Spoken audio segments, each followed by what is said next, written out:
Hey leaders, it's Shi Chen, Leadership and Success Coach for Christian Women in Business.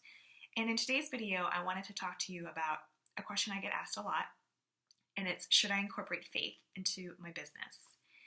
The short answer is yes, I think you should, but I did want to break down to you why you should and then how you can go about it so you can be empowered to make your own decision.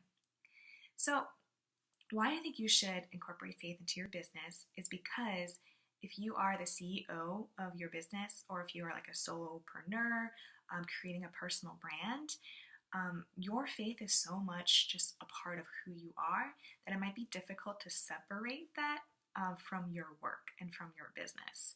So naturally, I'll just say that faith is already incorporated into your life. Might as well incorporate that into your work, but you get to choose how you want to be intentional with that in terms of the day in and day out operations of your business. So I did also wanted to talk to you about like 3 different, components of faith that could also affect the way that you integrate it into your business. And the first one is beliefs. So when I talk about beliefs, what I mean is beliefs are like your thoughts. Beliefs are your mindset. It's the filter or the lens in which you see the world. Beliefs are just kind of so much a part of your thinking and your thought process that creating awareness around it could really be helpful to understand why you kind of do the things that you do. So an example of beliefs could be the difference between having an abundant mindset versus a scarcity mindset. So if you have an abundant mindset, you believe that there's enough resources for you, there's enough resources for everybody, and you can really operate from a place of giving and generosity because you know it's just kind of it comes around, goes around, and you can be able to serve people in a really big way. The opposite of that is a scarcity mindset. So that is when you believe that there's not enough for you and there's not enough for everybody. And so maybe you will compete more with maybe other business owners, or maybe you really want to hoard on your own resources so that you know that you can have what you need. And so by taking a look at your actions and how you operate your business, an example could just be marketing. Do you like to give freely of your knowledge and expertise, or do you want to make sure that people kind of pay you up front in order for them to kind of, get your goodies? So that is one way, your beliefs, your mindset will really kind of affect your actions and how you operate your business. Another component of faith that I think is important to understand are your values, your core values. I talk about your core values all the time because I believe that, God created you to have very specific and unique gifts, and your core values are the things that are important to you, what makes you unique or special, and these are the things that you really, really stand for. So especially your faith, and when it comes to your faith or your religion, those have specific core values tied to them as well.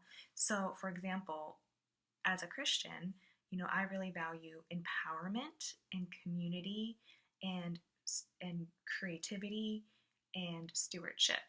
And so I know for me that comes from my faith. If you have a different belief or different religion, that's also going to show up as well. An example I can think of are people who really believe in the manifesting and really understanding, trying to create from a mindset of asking the universe for what you want, releasing it, and then receiving it. And so understanding your core values and what matters to you would really help you to make decisions of how you run your business.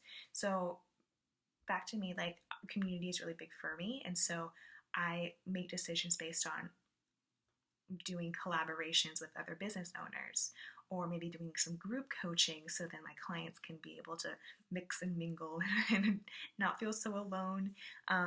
in this entrepreneurial space. So for me, I'm always thinking of ways of how can I build community? How can I create a sense of community? Because that's an important core value of mine.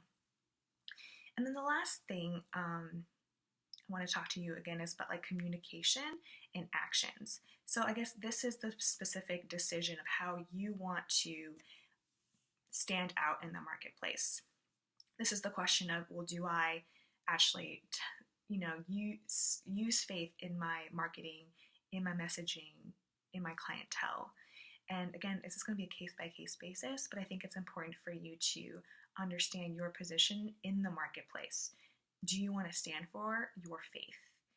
And then understanding your clientele. Is this really important for them? So, and then if so, then you can kind of adjust accordingly. But I think it's also important to know that, again, your actions are going to speak a lot louder than words. So an example I like to think about is like C.S. Lewis as an author. So he was a Christian, but his different books, his different works are, I guess, some are more articulate and than others, more outwardly Christian, and some are not. For example, Mere Christianity. It's in the title. It's for Christians. It's about Christianity.